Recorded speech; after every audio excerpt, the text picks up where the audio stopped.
I feel like the pharmaceutical companies had a part in creating COVID in a lab so that they could do this.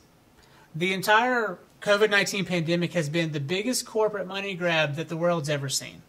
From Jeff Bezos to just all of the Amazon, and then whatever else is happening with the large companies, and they're trying to suffocate the small businesses out of existence. And then on top of that, they're going to create a virus in a lab, which everyone agrees is what happened. Everyone agrees this has happened. Everyone except for Joe Biden, okay? Or at least he's not acknowledging it. And then on top of that, now all of a sudden we have this vaccine, and it's being given to us for free, but on the back of what taxpayer? Pfizer's getting paid, Moderna's getting paid, and they've actually made, was it $78 billion since the vaccine became online at the beginning of the year? And it's like, this has all been a plan. This was all planned. It was all planned. I agree. And there's no way that it hasn't been planned from the beginning. And so the exploitation of human life, the exploitation of business and entrepreneurship in our country, which is what we're supposed to be founded on, is freedom to run a business. That's basically what the whole point of capitalism was, right? We're just all in this space now where we are not in control of our own lives, and they did it on purpose.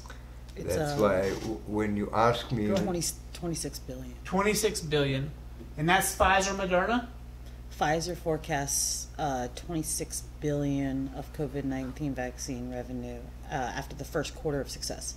After the first quarter of results published by Pfizer this week, its coronavirus jab has reached revenues of 3.5 billion for the biopharma giant in the first 3 months. Okay, and so it's just, people can't, 27 billion doesn't sound like a lot of money, because 27 doesn't sound like a lot of money, but people don't realize how many zeros are behind the 27. When you say billion, there's like 16 zeros, okay? And then on top of that, how much money would it cost us to clean up our homeless population in America? It wouldn't cost 26 billion. Maybe 1 billion, maybe 3 billion.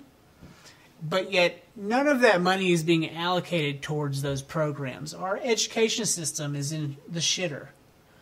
Yet, our teachers are still being forced to go to work for less than $30,000 a year in most cases. And they are the most undervalued people in our country. Yet, education is number one and paramount in Asian countries. I don't know. Everywhere but here. Yeah. Well, here they rather talk about social issues and teach kids how to prepare them for the real world, I mean, I think we're just venting, but I don't know how we solve these problems. I don't know either. I think it's had to come from the parents, from the people you vote for. Well, let's go back to Marxism. A big part of Marxism was to deteriorate the nuclear family, right? Yeah. And they did that in your groups, correct? And then they brought it back. And they brought it back because it was really not working. No. Okay. And that's with the most, educated, intelligent people, well-behaved. Well, you know what I mean? Is history doomed to repeat itself at this point? Many times, yeah. You think it's just going to continue to ebb and flow back and forth, back and forth? We obviously can't learn. I see my nephew in Israel wearing a Che Guevara T-shirt. You don't realize... It just looks cool. Yeah. Yeah, exactly. It's like a pot leaf on your shirt, or a Jamaican flag. You don't register that this man killed, butchered so many people. So evil. I mean, a lot of us don't know the full history of Che Guevara. I mean, even I don't, because I'm so far removed from it. Brutal dictator, another brutal dictator that killed his people. Mm-hmm. It's just sad, and the young people, it's all about optics. There's no real knowledge anymore. There's no real Everything's being watered down to a meme. You tell me, if the pharmaceutical companies pushing laws in Congress, they're educating the doctors, they're educating the pharmacists, why do you think that your wife going to have any opinion different than what the pharmaceutical industry have? Well, to her defense, no, I'm just kind of... No, you're fine. To her defense, she sees very clearly the writing on the wall with Big Pharma, and she feels she actually just had the company she's leaving was just bought out by Pharmerica. It sounds big, doesn't it? Well, they're watering down the salaries of all the pharmacists right now, like by $30,000 a year. And then they're also bringing in new technicians at way less, like $12 an hour, not $24 an hour, $25 an hour. And so you can see they're increasing their profit margins significantly just through paying people less money. And again, the suffocation's beginning. You see the suffocation again? People can't make a living wage. $12 an hour. You can't live in Asheville and make $12 an hour. No. And, they're trying to build high-rise apartments and all of these things so that we can live like the Japanese do, and maybe that'll help. But that's not really the lifestyle that we desire as Buncombe County residents, is it? Or Waynesville or wherever. Yeah. The thing is that they tell us that we are overpopulated. They tell us that there's too many people on the planet. The truth is that only in Alaska you can take all the 7 billion, 9 billion, whatever population of this world and give each one of us a full acre there. And the rest of the world will be empty. There is no overpopulation. There is no... Well, but look at the images of Israel there. The way they make us think about Israel being overpopulated, but then you're showing me farmland, and that's where you grew up, and that was a Google image from like last year, and it's still farmland. Yeah. And I'm looking at what looks like the middle of California on a map. It's what it looks like. Yeah. Rolling gold hills with mountains with green trees, plenty of forest, plenty of nature. There's plenty of space. Americans think that the entire Middle East is like in this box, and they're all on top of each other fighting. That's just... In Israel, you go, you won't know, even if they fight, you hardly ever know.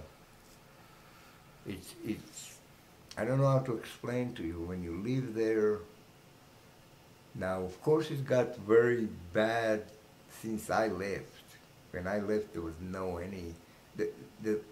they were hardly throwing stones. I don't talk about knives and weapons. Even stones they weren't throwing. There's nothing, not much. Well, but Israel is under the microscope, and Israel is. What do you think about the microscope of the Palestinian camps that we're all seeing on camera right now? So, the Palestinians are trapped into space, and they're not allowed to leave. And that space is pretty tight, from what I can tell, right? They're not allowed to leave. That's not true. They're not. Well, what I've read and what I've heard in videos online is that they can't even get access to fly out of there to just escape being there. Like, they can't leave. No, that's not true. I don't know what you saw.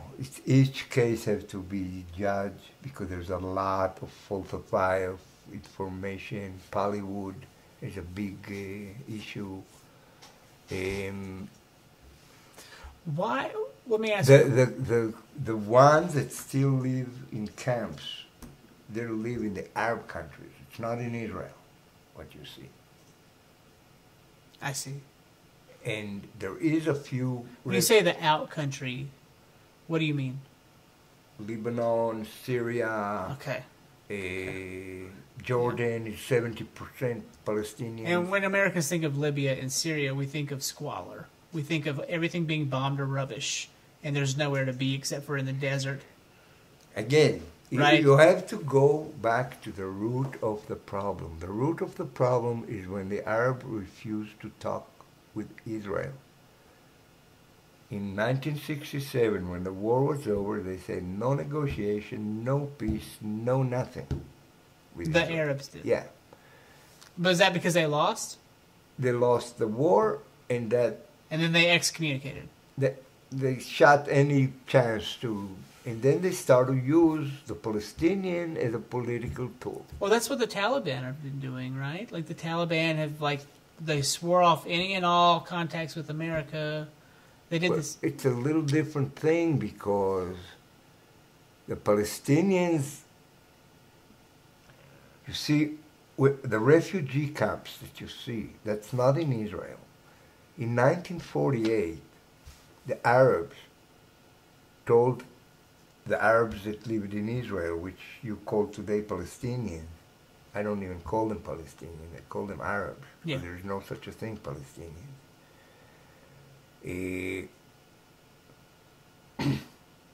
They told all the ones that lived under what was a part of Israel in the partition plan, they told them, get out, we're going to make a war, get out, and we'll let you come back after we win the war, then you can go back, we'll kill all the Jews, blah, blah, blah. Those poor guys left to Lebanon, left to Syria. They never win the war. Mm-hmm. They lost the war. So now there are refugees in these countries, in other Arab countries, with those Arab countries never gave them any rights for anything. Okay? In Israel, there is no refugee camps. There is a few refugee camps that the Jordanian created before Israel took over Judea and Samaria. The Jews never created refugee camps.